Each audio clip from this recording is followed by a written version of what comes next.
নমস্কার, 24 ঘন্টা আপনাদের সকলকে স্বাগত। আপনাদের সঙ্গে রয়েছে আমি সঞ্চিতা। স্কুলের জমি দখলকে ঘিরে অগ্নিগর্ভ আউশ গ্রাম, সেই খবরে প্রথমে চোখ রাখব।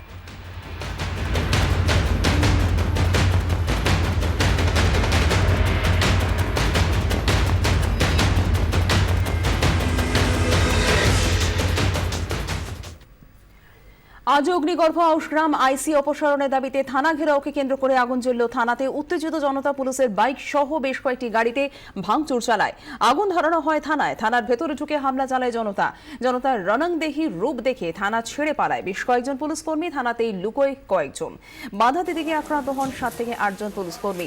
আজ সকালে গ্রামবাসীদের চাপে স্কুল পরিচালন সমিতির সভাপতি চন্দ্রনাথ বন্দ্যোপাধ্যায়কে ছেড়ে দেয় পুলিশ। এরপরে স্কুলে গিয়ে ছাত্র শিক্ষকদের সঙ্গে বৈঠক করেন তিনি। বৈঠকের পরে থানা ঘেরাও করা হয়। শুক্রবার পুলিশের সঙ্গে গন্ডগোলের ঘটনায় চন্দ্রনাথ বন্দ্যোপাধ্যায় সহ একজন গ্রামবাসীকে আটক করেছিল পুলিশ। গ্রামবাসীদের অভিযোগ ছিল স্কুলের জমি দখল করতে মদত দিচ্ছে পুলিশ। এই অভিযোগে শুক্রবার রণক্ষেত্রে চেহারা নেয় আউশগ্রাম। সেই ঘটনার জের ধরে আজ আইসি অপসারণের দাবিতে থানা ঘেরাও করে স্থানীয় বাসিন্দারা।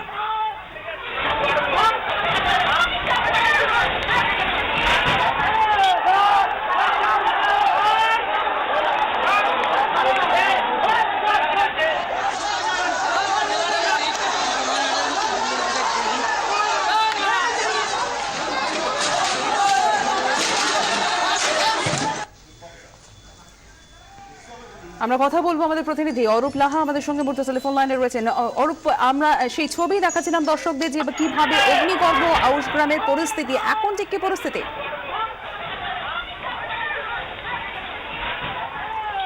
আমরা যোগাযোগের চেষ্টা করছি আমাদের প্রতিনিধির সঙ্গে। আর একবার আপনাদের জানিয়ে দিই যে আজও অগ্নিগর্ভ আউশগ্রাম, যে ছবি আপনারা দেখতে পাচ্ছেন এক্সক্লুসিভলি 24 ঘন্টার পর্দায়, আইসি অপসারণের দাবিতে থানা ঘেরাওকে কেন্দ্র করেই আগুন জ্বলল থানাতেও। উত্তেজিত জনতা পুলিশের বাইক সহ বেশ কয়েকটি গাড়িতে ভাঙচুর চালায়। আগুন ধরানো হয় থানাতেও। থানায় ভেতরে ঢুকে হামলা চালায় জনতা এবং জনতার রণংদেহী রূপ দেখে থানা ছেড়ে পালায় বেশ কয়েকজন পুলিশ কর্মী এবং থানাতেই লুকিয়ে থাকেন বেশ কয়েকজন। এই মুহূর্তে পরিস্থিতি জানবো অরূপ লাহা আমাদের প্রতিনিধির কাছ থেকে। অরূপ, এখন কি পরিস্থিতি? দেখো, এই মুহূর্তে ডিআইজি বর্ধমানে রাজেশ কুমার সিং এবং জেলা পুলিশ সুপার কুণাল আগরওয়ালের বিশাল পুলিশ বাহিনী গোটা গ্রাম তল্লাশি শুরু করেছে। ইতিমধ্যেই 17 জন গ্রামবাসীকে পুলিশ আটক করেছে এবং যাতে বাকি যারা অধরা আছে, যারা থানায় হামলা চালিয়েছে, থানার সম্পত্তি নষ্ট করেছে, থানায় আগুন দিয়েছে, পুলিশ কর্মীদের মাধ্যমে তাদেরকে ধরার ব্যাপারে পুলিশ কিন্তু বদ্ধপরিকর। আগে জানিয়েছেন যে যারা থানা প্রশাসনকে তাদেরকে রেয়াজ করা হবে, ছাড়া হবে না। সেই মধ্যে একই কথা বলেছেন এলাকার বিধায়ক অভিনব ধান্ডার।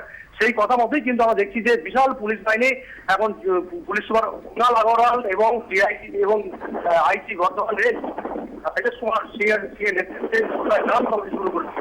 এগুলো সব নিয়ে বলা যায়। একটু আগেই কথা হচ্ছিল সুপারের সঙ্গে তিনি জানান যে সন্ধ্যার দিকে গ্রামে শান্তি বৈঠক ডাকা হয়েছে থানাতে, যাতে নতুন করে অশান্তি করতে না পারে। কিন্তু খালি প্রশ্ন হচ্ছে যে শান্তি বৈঠক করতে কারা আসবে?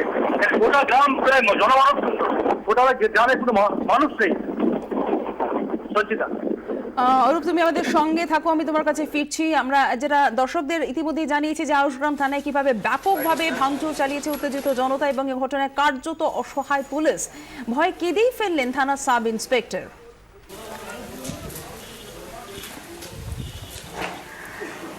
বলতে পারবো কারা এসেছিল থানার কাছে? 2-3 হাজার লোক। হ্যাঁ, 2-3 হাজার লোক দিয়ে তারপর অ্যাটাক করলে সেই বড় বড় পাথর গেটটা লাগাতে গেলাম, গেটটা লাগাতে পারলাম, এমন ভাবে ধাক্কা পড়লে পড়ে গেলাম, দিয়ে সাইডে গিয়ে আড়াল করলাম, তাও ঘোরালি করে থানা ভাঙচুর করে দিয়েছে, একদম শেষ করে দিয়েছে, থানা গুটিয়ে দিয়েছে সব।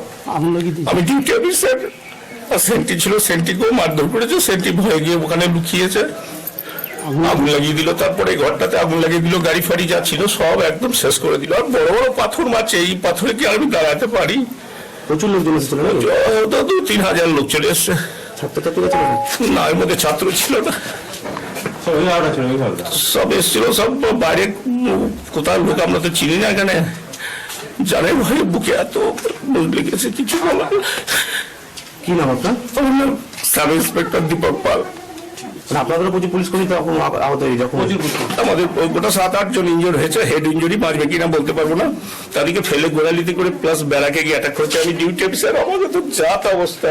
কি বলছিল, কেন এসে আক্রমণ করলো, কি কেন আক্রমণ হয়েছে? কালকে একটা এরকম ইস্যু হয়েছিল, এটা এই ছাত্রদের আর মাস্টারদের নিয়ে, ওইটাকে কেন্দ্র করে আজকে ভাবতে পারিনি এত লোক এসে এখানে আমদানি হবে। তাহলে আমরা স্থানীয় লোকজন বাইরে স্থানীয় লোকজন বাড়ি থেকে এসে অ্যাটাক করে দিল থানাটাকে।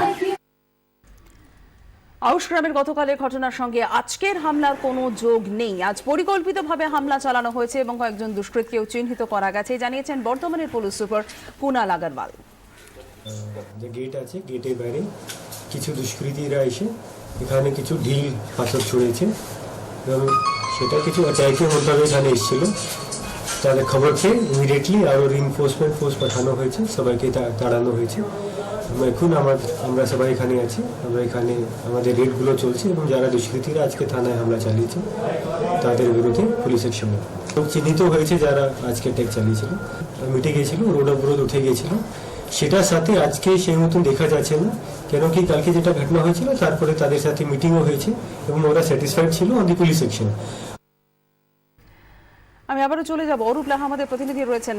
অরূপ, যেভাবে আমরা দেখলাম আজকে অগ্নিগর্ভ পরিস্থিতি তৈরি হলো আউশ গ্রামে এবং যেভাবে অসহায় পুলিশকে কাঁদতে দেখলাম আমরা, যদিও পুলিশ সুপার তিনি বলছেন আজকের হামলার সঙ্গে যে গতকালের হামলার কোনো যোগ নেই এবং পরিকল্পিত হামলা আজকে চালানো হয়েছে, দুষ্কৃতীকেও চিহ্নিত করা যাচ্ছে, কি জানা যাচ্ছে বিষয়?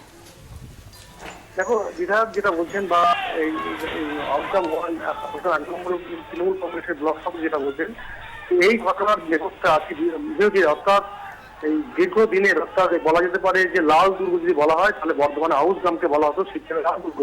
সেই সিপিএমের লাল দুর্গ কিন্তু 2016 সালে যে বিধানসভা নির্বাচন, সেই নির্বাচনে কিন্তু সিপিএম প্রার্থী পরাজিত হয় এবং দীর্ঘ প্রায় 46 বছর পর এখানে, অর্থাৎ এই আউশ গ্রামে তৃণমূল কংগ্রেস প্রথম বলা যেতে পারে যে সিপিএম বিরোধী কোনো বিধায়ক, সেই বিধায়ক নির্বাচিত হন। সেই কারণেই তারা জমি হারিয়ে ফেলেছে এবং সামান্য একটা স্কুলের ঘটনার ইস্যু, গতকালের যে ইস্যু, সেই ঘটনা কেন্দ্র করে তারা এলাকা অশান্তি ছড়াতে চাইছে এবং এই ঘটনাকে কেন্দ্র করেই তারা নতুন করে জমি ফিরে পেতে চাইছে। এটাই কিন্তু আউশ গ্রামের বিধায়ক অবেদানন্দ থান্ডারের কথা এবং একই বক্তব্য তিনি জানিয়েছেন আউশ গ্রাম 1 নম্বর ব্লক তৃণমূল কংগ্রেস সভাপতি শেখ সালেক রহমান। সব নিয়ে বলা যেতে পারে যে যদিও কিন্তু এই কথাগুলো বলা হলেও বিধায়কের পক্ষ থেকে, কিন্তু আমরা দেখছি যিনি ঘটনা নেপথ্যে যিনি রয়েছেন তিনি হচ্ছেন চন্দ্রনাথ বন্দ্যোপাধ্যায়।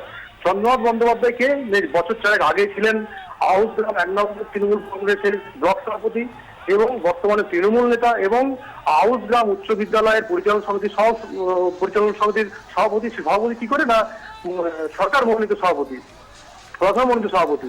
সুতরাং তোমাকে ধন্যবাদ। এই মুহূর্তে তৃণমূল কংগ্রেস নেতা অনুব্রত মণ্ডল এই অঞ্চলের দায়িত্বে রয়েছেন, তিনি আমাদের সঙ্গে মুহূর্তে টেলিফোন লাইনে রয়েছেন। আপনাকে স্বাগত 24 ঘন্টায়। যেভাবে আজকে অগ্নিগর্ভ হলো আউশ গ্রাম, যেভাবে থানাও ঘেরাও করে আগুন জ্বলল থানাতে, কি বলবেন? দেখুন, একটা কথা বলি, যেটা করেছে এটা সম্পূর্ণ সিপিএম করেছে। আউশ গ্রাম সিপিএম এর পায়ের তলায় কোনো মাটি নেই। দেশ স্বাধীনতা হওয়ার পর আউশ গ্রাম তৃণমূল কংগ্রেসে এমএলএ জিতেছে এবং আউশ গ্রাম এই উন্নয়ন কোনদিন দেখে নেই। ওখানকার সিপিএম এর কমরেডরা লুটে পুড়ে খেত, ওখানকার থানা ন্যায্য কাজ করতে বলে কিছু সিপিএম এর লোক তারা এই নোংরামিটা করেছে। একটা প্রতিবন্ধী ছেলেকে আউশ গ্রাম থানার ওসি একটা বাড়ি করে দিচ্ছিল, চায়ের দোকান, সেইটাকে ইয়ে করে সেই ওখানকার কিছু মাস্টারমশাইরা এসে বলে চায়ের দোকান করা হবে না, আমাদের জায়গাটা স্কুলে। তখন আউশ গ্রামের আইসি বলে আপনি জায়গাটা মেপে নিন, যদি আপনাদের জায়গা হয় নিশ্চয়ই ওখানে দোকান করবেন। এইটা ছিল মেন ইস্যু। সিপিএম কালকে যখন মিটে যায় তারপরে সিপিএম এর লোকরা সকালবেলা এসে দলবল নিয়ে এসে ওই থানার সামনে কয়েকটা চালা ঘরে আগুন লাগিয়ে দেয়। দীর্ঘদিন বাদে আউশগ্রাম আপনাদের দখলে গেছে এবং যাদের নাম জড়িয়ে যাচ্ছে তারা আপনাদেরই দলের লোক। এখানে সিপিএম এর নাম আসছে কি করে? না, আমি বলে দিই, দেখুন, যারা করেছে তারা সিপিএম এর লোক। আমরা আমাদের দায়িত্ব নিয়ে বলছি। যেমন চাঁদু আগে আমাদের তৃণমূল করতো, এই মুহূর্তে চাঁদু আমাদের সঙ্গে কোনো দল করে না। চন্দ্রনাথ ব্যানার্জি, যারা স্থানীয় বাসিন্দারা বলছেন আপনাদের দলের লোক। না, বাইরের কথা। চন্দ্রনাথ ব্যানার্জি আগে আমাদের দল করতো, এখন আমাদের দল করে না। কারা তাহলে রয়েছে, কারা তাহলে হামলা চালালো? ম্যাডাম, সকাল থেকে ওখানে আউশ গ্রামে এমএলএ থানাতে আছে, ওখানে কন্টিনিউ সকাল থেকে এমএলএ আছে, এমএলএ ব্যাপারটা দেখছে এবং আমি আমি কাল রাত্রে যখন সন্ধ্যাবেলায় শুনি আমি স্ত্রীকে বলি চিন্তা নাই, থামথুম হয়ে গেছিল, এটা ইচ্ছা করে কিছু কম রেটে নোংরামিটা করলো। কারাই হামলা চালানো বলে আপনি বলছেন? একবারে সিপিএম, আপনাকে দায়িত্ব নিয়ে বলছি সিপিএম। এবং সেই আপনি কি মনে করেন যে সিপিএম এর আজও সেই শক্তি রয়েছে? সিপিএম এর আউস গ্রামে এখনো কিছু জায়গায় সিপিএম আছে। আউস গ্রামটা স্বাধীনতার পর প্রথম আমরা তৃণমূল কংগ্রেস মহামাটি মানুষের মুখ্যমন্ত্রী জয়লাভ করেছে, এবং উন্নয়ন আউস গ্রামের জীবনে কোনো এরকম উন্নয়ন হয় না।